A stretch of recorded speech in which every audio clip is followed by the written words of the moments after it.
लपंडाव मालिकेच्या आजच्या भागाचे अपडेट जाणून घेऊया आपल्या आजच्या या व्हिडिओमध्ये।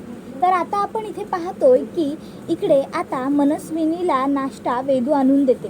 त्याबरोबर सखी तिथे उभी असतेच, ती लगेचच जाते आणि ती नाश्त्याची प्लेट स्वतःच्या हातामध्ये घेते आणि स्वतः लगेच मनस्विनीसमोर चवीने तो नाश्ता खाते। त्याबरोबर कबीर लगेचच सखीला विचारतो, काय बेबी सरकार, कसा वाटला मग सरकारांचा नाश्ता, कशी लागते चव? त्याबरोबर सखीसुद्धा कबीरला अगदी कौतुकाने सांगते, वाह छान आहे रे, अगदी म्हणजे पहिल्यांदा ओरबाडून खाल्ल्याचा जो आनंद आहे तो मिळाला, ओरबाडून खाण्याचा आनंद मिळाला। आणि मग सखी पुन्हा एक बाईट खाते। त्याबरोबर इकडे आता मनस्विनीला खूप जास्त राग येत चाललेला असतो। कबीर म्हणत असतो, वाह मस्त। इतक्यात आता मनस्विनी येते आणि सखीचा थेट गळाच पकडते। आता मनस्विनीने सखीचा गळा पकडलेला असतो आणि आता सखी हिचा गळा ती आवळत चाललेली असते। सखीला त्रास होऊ लागतो। त्याबरोबर आता घरातल्या सगळ्यांनाच हे बघून खूप मोठा आश्चर्याचा धक्काच बसतो। तर मनस्विनीला मात्र सखीचा गळा आवळताना खूप जास्त विकृत आनंद होत असतो, तिला भारी वाटत असतं। मग आता सखी ही मनस्विनीला म्हणत असते, काय चाललंय हे? इतक्यात तिकडे सखीला त्रास होतोय हे बघून ताबडतोब कबीर धाव घेतो आणि कबीर आता मनस्विनीला मागे खेचण्याचा प्रयत्न करत असतो, पण कबीरला सुद्धा ते जमत नसतं। त्याबरोबर आता सखी मनस्विनीसमोर टिचकी वाजवते आणि म्हणते, हे सगळं फक्त स्वप्नातच बघायचं, कारण सत्यात उतरवणं तुम्हाला जमणार नाही। त्याबरोबर मग मनस्विनी म्हणते, माझा राग मी व्यक्त करूच शकते परशू। त्याबरोबर परशू काका पुढे येतो। मनस्विनी परशूच्या एक सणसणून मुस्काटात ठेवून देते। त्याबरोबर मग आता इकडे परशू काका हा मनस्विनीला म्हणतो, सरकार पण मला का? त्याबरोबर मग मनस्विनी म्हणते, प्रश्न विचारायचे नाही आणि ती पुन्हा परशू काकाला मारायला हात उगारते, पण तोपर्यंत आता सखीमध्ये पडते। सखी तिकडे येते आणि मनस्विनीचा हात धरते आणि म्हणत असते, प्रश्न विचारले जाणार, ह्याआधी ह्या घरात जे जे नाही झालं ते आत्ता सगळं होणार। त्याबरोबर मग मनस्विनी म्हणते की तू जरी माझा हात पकडलास तरी वार थांबणार नाहीयेत। परशू तुला माहिती आहेच काय करायचं। परशू स्वतःच्या हाताने स्वतःला मारून घेऊ लागतो। त्याबरोबर सखी परशूला थांबवते आणि म्हणते, काका बास, अरे काय चाललंय तुझं, काय करतोयस तू? त्यावर परशू काका सखीच्या समोर हात जोडतो आणि सखीला म्हणतो, सखी प्लीज, तू सरकारांच्या वाकड्यात जाऊ नकोस, तू सरकारांना त्रास देऊ नकोस, तू जितका त्यांना त्रास देशील ना तितकाच ते आम्हाला देतील, प्लीज सखी। आणि मग लगेचच मनस्विनी म्हणते, get back to your work. त्याबरोबर मग परशू काका बिचारा त्याच्या कामासाठी परत निघून जातो। त्यानंतर मग इकडे सखीला ऑफिसमध्ये सतत त्याच गोष्टी आठवत असतात आणि आता त्याच गोष्टी आठवून आता सखीला इकडे त्रास होत असतो। कबीर आता समजून जातो की सखीला वाईट वाटतंय, तिला त्रास होतो। कबीर अजिबात वेळ वाया न घालवता पटकन उठतो तिकडनं आणि सखीच्या जवळ येतो। सखीच्या जवळ येऊन मग आता तो तिथे उभा राहतो आणि सखीला म्हणत असतो, हे बघा, काळजी करू नका, शांत व्हा, हे घ्या पाणी प्या, थोडंसं पाणी प्यायलात की बरं वाटेल। त्यावर सखी म्हणते, आपण करतोय ते खरोखर बरोबर करतोय ना? नाही म्हणजे मला ना खरंच कळत नाहीये। आज बघितलंस ना, अरे मी परशू काकाची मदत करायला गेले, मी परशू काकाला वाचवायला गेले, पण तरीही परशू काका मात्र त्या सरकारला किती घाबरला होता। मी नको करूस हे सांगताना सुद्धा त्याने तेच केलं, मला ह्याची जास्त भीती वाटते रे। त्यावर कबीर म्हणतो की शांत व्हा बेबी सरकार। त्यावर सखी म्हणते, अरे कशी शांत राहू? अरे म्हणजे मी त्या सरकारला त्रास देते आणि त्या सगळ्याचा राग ती मीनाक्षी काकू आणि परशू काकावर काढते, त्यांचे हाल करते रे ती, आणि हे नाही बघवत आहे मला। कबीर म्हणतो, हेच तर त्या मनस्विनीला हवंय ना? हे बघा बेबी सरकार, तिला तुम्हाला कमकुवतच बनवायचं आहे आणि म्हणूनच ती हे सगळं करते, ती मुद्दामून तुम्हाला इमोशनल टॉर्चर करते, पण सध्या तुम्ही या सगळ्याला बळी नाही पडायचं, कळतंय का तुम्हाला? त्यावर सखी म्हणते, अरे पण त्यावर कबीर म्हणतो, आणि राहिला प्रश्न मीनाक्षी काकू आणि परशू काकाचा। तर हे बघा, आता तसंही सरकारचं सरकार पडत आलेलं आहेच।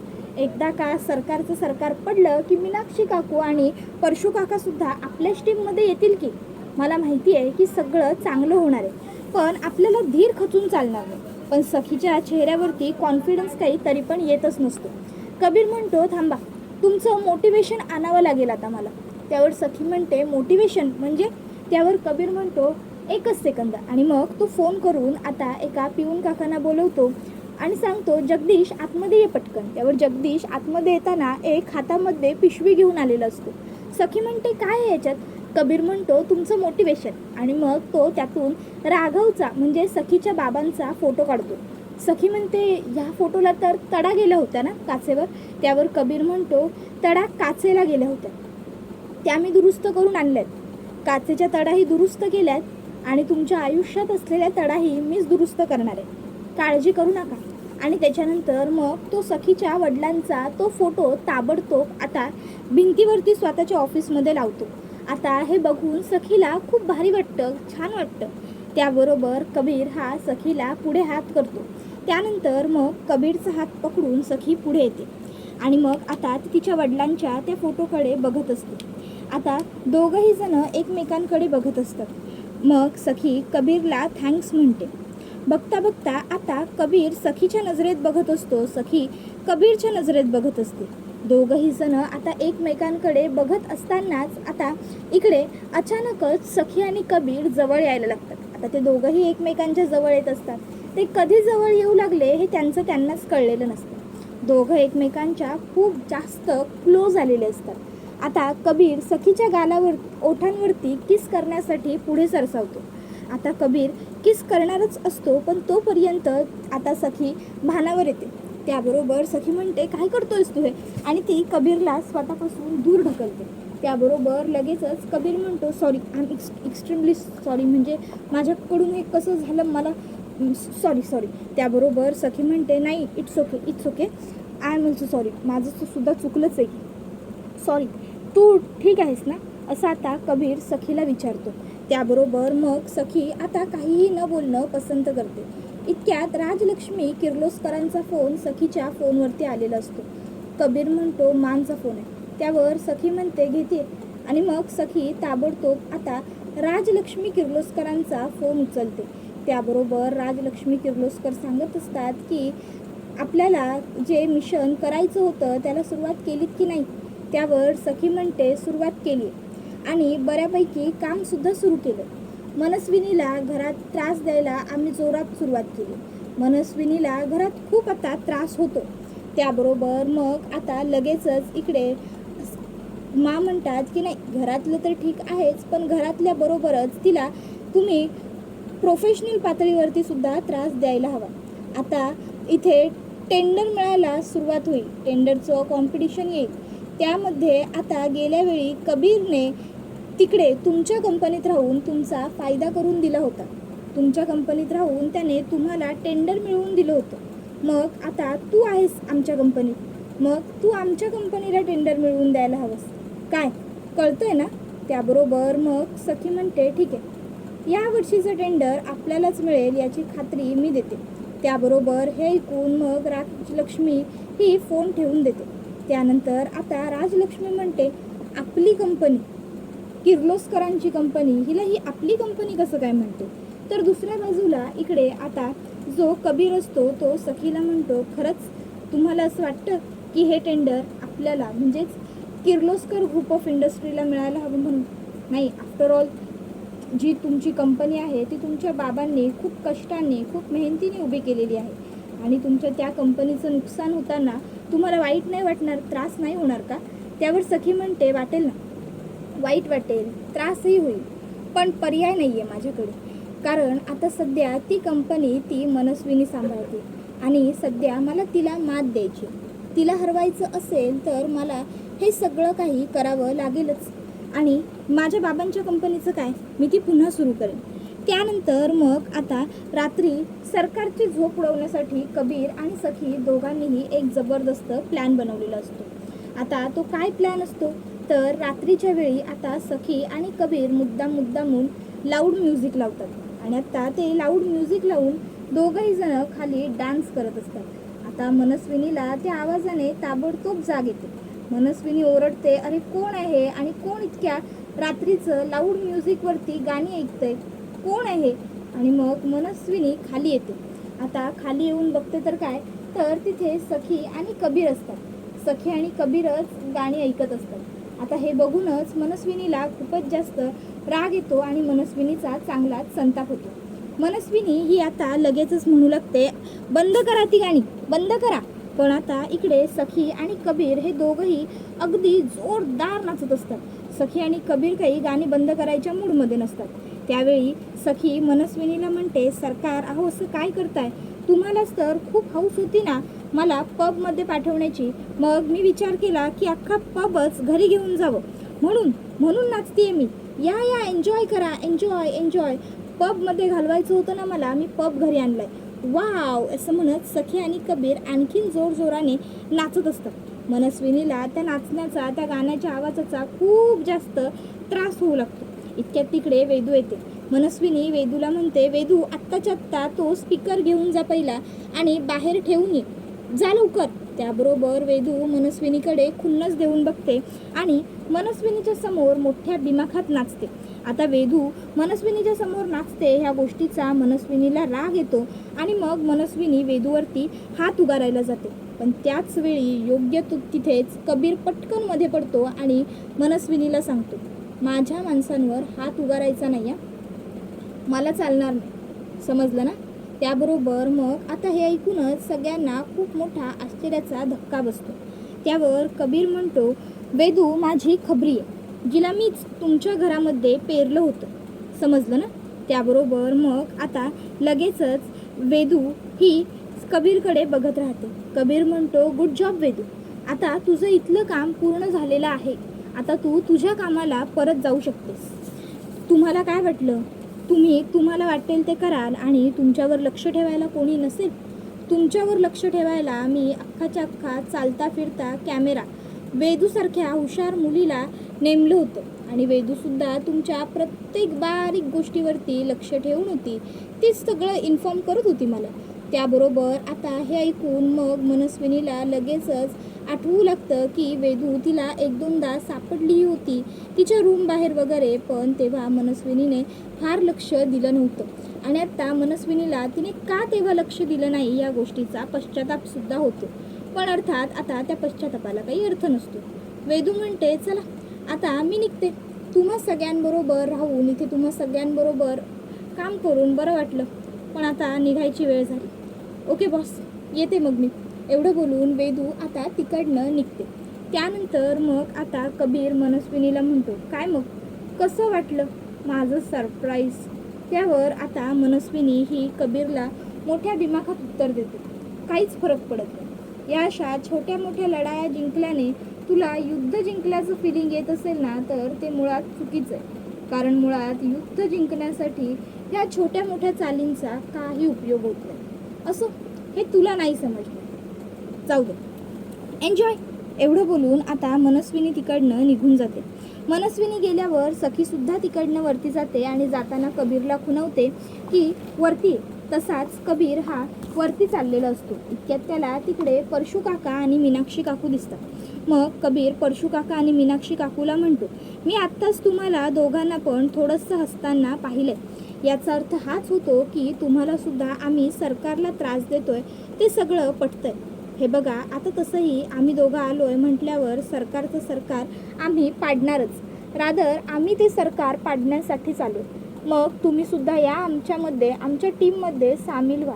त्याबरोबर मग परशू काका म्हणतो, नाही रे नको कबीर, आम्हाला हे सगळं सांगू नको, आम्हाला नाही जमणार ह्या सर्व गोष्टी. तू उगाच आम्हाला तुमच्यात धरूच नकोस. तुम्ही दोघं जण जे करायचं आहे ते करा.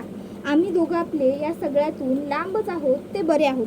त्याबरोबर मग कबीर म्हणतो, अहो पण. त्याबरोबर परशू काका मीनाक्षी काकूला म्हणतो, चल मीनाक्षी चल, इथे थांबायला नको आपण. आणि मग परशू काका आणि मीनाक्षी काकू दोघंही तिकडनं ताबडतोब निघून जातात. परशू काका आणि मीनाक्षी काकू गेल्यावर कबीरसुद्धा रूममध्ये येतो. सखी कबीर रूममध्ये आल्यावर कबीरला विचारते की वेदू तुझी खबरी होती हे मला आत्ता कळतं. याचा अर्थ आपण दोघं आता पार्टनर झालोय, पण तरीही आपल्यातली लपवाछपवी, आपल्यातला लपंडाव काही संपतच नाहीये. तू पुन्हा वेदू तुझी खबरी होती ही गोष्ट माझ्यापासून लपवून ठेवलीस. ही गोष्ट मला आत्ता कळतीये, ती पण सगळ्यांच्या बरोबर, सगळ्यांच्या समोर. काय बरोबर ना? का लपवून ठेवलीस तू ही गोष्ट माझ्यापासून? ही गोष्ट तू मला का नाही सांगितलीस? सांगायला हवी होतीस ना मला ही गोष्ट. त्यावर कबीर म्हणतो, बेबी सरकार हे बघा, शांत व्हा, शांतपणे माझं ऐकून घ्या, मी तुम्हाला सगळं काही सविस्तर सांगतो. बेबी सरकार, जेव्हा मला सरकारने या घरातून बाहेर काढलं तेव्हा मला तुमची खूप जास्त काळजी वाटत होती. मला माहिती होतं की सरकार तुम्हाला त्रास देणार, तुमच्या जीवाला धोका आहे, म्हणून मग मी या घरामध्ये वेदूला पेरलं तुमच्यासाठी. खरंच त्या उत्पर माझा काही हेतू नव्हता. आणि अहो, वेदू होती म्हणूनच तर मला कळालं होतं ना की तुमच्या दुधामध्ये त्या मनस्विनीने विष टाकलंय म्हणून. त्याबरोबर सखी म्हणते, आणि म्हणून तुम्हाला खोलीत कोंडून ठेवलं होतंस? कबीर म्हणतो, हो, आणि नंतर मी तुम्हाला सगळं सत्य सांगणारच होतो, पण त्याआधीच काय झालं होतं ते तुम्ही बघितलं. त्या मनस्विनीने जाणून बुजून सगळ्यांची दिशाभूल केली आणि दिशाभूल करून तिने तुमच्या खोलीमध्ये तो एसीचा धूर पसरवला होता. खरंच या सगळ्यासाठी खरंच सॉरी. त्याबरोबर हे ऐकून आता सखीला सुद्धा तिच्या वागणुकीवरती पश्चाताप होतो. सखी विचार करते की खरंच मी किती चुकीची वागले, मी किती मूर्खपणा केला. म्हणजे कबीर माझा एवढा विचार करत होता आणि मी मात्र. मग सखी आता कबीरची माफी मागते. कबीरला सखी आता सॉरी म्हणते. त्यावर आता तिच्या डोळ्यात अश्रूही दाटून आलेले असतात. तिला स्वतःच्या चुकीवरती खूप मोठा आणि गंभीर पश्चाताप असतो. ती म्हणते, तू माझा इतका विचार करत होतास आणि मी. त्यावर सखी कबीर तिला, इट्स ओके, तुम्हाला तुमची चूक कळली ना, मग झालं असं सांगतो.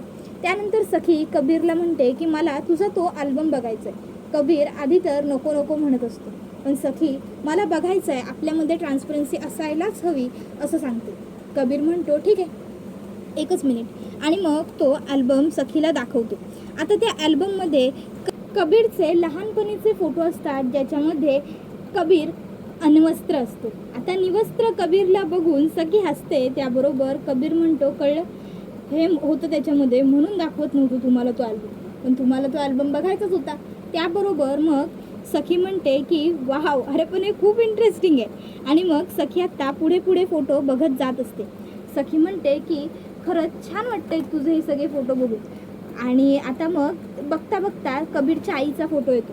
सखी म्हणते, तुझ्या आईला बघून मला ना अगदी माझ्याच आईची आठवण आली, म्हणजे माझीच आई असं वाटलं. असो. त्याबरोबर सखी भाऊक झालेली असते. मग कबीर हा आता तिला मॉरल सपोर्ट देतो. त्यानंतर सखी कबीरला म्हणते की नाही नाही, it's okay, I am totally fine. त्याच्यानंतर कबीर पुढे फोटो बघत जात असताना सखी आता त्याला म्हणते, हे राजलक्ष्मी किर्लोस्कर मॅडम. त्यावर कबीर म्हणतो, जा जा पुढे जा, त्या फोटोवर थांबण्याची काही गरज नाही आहे तुम्हाला, सध्या तरी तुम्ही पुढेच जा. त्यावर सखी म्हणत असते, एक मिनटं, पुढे कशाला जा, पुढे कशाला जा, ह्या फोटोमध्ये तरी हसतायत, तेवढं मला बघून घेऊ देत, खऱ्या आयुष्यात तर ह्या काही हसताना मला दिसत नाहीत. त्याबरोबर मग कबीर हा लगेचच हसतो. इतक्यात सखी पुढे पान पलटते तर सखीला तिथे कबीरच्या बाबांचे फोटो सापडतात. आता सखी त्यांचे फोटो बघते आणि म्हणते की हे तुझे बाबा आहेत ना कबीर. त्यावर कबीर होकार देतो. त्यावर मग सखी म्हणत असते, कबीर न जाणो का, पण मला ना असं सतत कुठेतरी मनाच्या कोपऱ्यात वाटत असतं की मी तुझ्या बाबांना खूप आधीपासून ओळखते, म्हणजे तुम्हा सगळ्यांनाच मी आधीपासून ओळखते. त्याबरोबर ती विचारते, कधी भेटलो असू का याआधी आपण. त्यावर मग कबीर तिला म्हणत असतो की मे बी भेटलो असू गेल्या जन्मात, त्याच्या आधीच्या जन्मात, तेव्हा आपण दोघांनी आपल्या फॅमिलीजनी खूप एकत्र एन्जॉय केलेलं असेल, जसं की आपल्या फॅमिली एकत्र ट्रिपवर गेल्या असतील, एकत्र धबधब्यावर फिरायला गेल्या असतील, आपण फॅमिली फ्रेंड्स असू गेल्या जन्मात, किंवा मी कृष्ण तुम्ही राधा, असेल असं काही. त्याबरोबर मग आता सखी म्हणते, गप्रे, असं काही नसतं. त्यानंतर मग सखी कबीरला म्हणते, तुला एक प्रश्न विचारू. कबीर म्हणतो, विचार. सखी म्हणते, तुझे बाबा कसे वारले. त्याबरोबर मग आता कबीरला मनस्विनीने त्यांच्या पोटात चाकू घुपवलेला प्रसंग आठवतो. तसा कबीर म्हणतो की बेबी सरकार, सांगेन तुम्हाला या सर्व प्रश्नांची उत्तरं, पण आता नाही. आता तुम्ही मला तुमचा नवरा मानतच नाही, त्यामुळे आता सध्या तरी तुम्हाला मी ह्या सर्व गोष्टी सांगणं मला तरी योग्य वाटत नाही. ज्या दिवशी खरोखर तुम्ही मला नवरा म्हणून स्वीकाराल ना, त्या दिवशी मी स्वतःहून तुम्हाला या सर्व गोष्टी सांगेन. त्याबरोबर हे ऐकून मग सखी म्हणते, बरं ठीक आहे, तू जेव्हा प्रेफरेबल समजशील तेव्हा मला तू सगळं काही तुझ्या प्रेफरन्सप्रमाणे सांग. बरं, मी येतेच. आणि मग ती आता लगेचच रूमचा दरवाजा बंद करायला तिकडनं बाजूला जाते. दुसऱ्या दिवशी आता इकडे कबीर आणि सखी मनस्विनी तिघंही एकमेकांच्या समोरासमोर उभे असतात. मनस्विनी म्हणते की आता हे टेंडर तर मी जिंकून दाखवणारच, हे टेंडर मी जिंकल्यानंतरच मगच तुमच्या चेहऱ्याचा रंग उडेल. त्यावर सखी म्हणते हे टेंडर तर आम्हीच जिंकणार आणि किर्लोस्कर ग्रुप ऑफ इंडस्ट्रीलाच मिळणार. मनस्विनी म्हणते बघूयात ना, टेंडर कोणाला मिळतं कळेलच आपल्याला. त्याबरोबर मग आता मनस्विनी आणि सखी या दोघींमध्ये चॅलेंज लागलेलं असतं. सखीने मोठ्या दिमाखात सांगितलेलं असतं की हे टेंडर तर आम्हालाच मिळेल, आम्हीच जिंकू. त्याबरोबर हा व्हिडिओ इथेच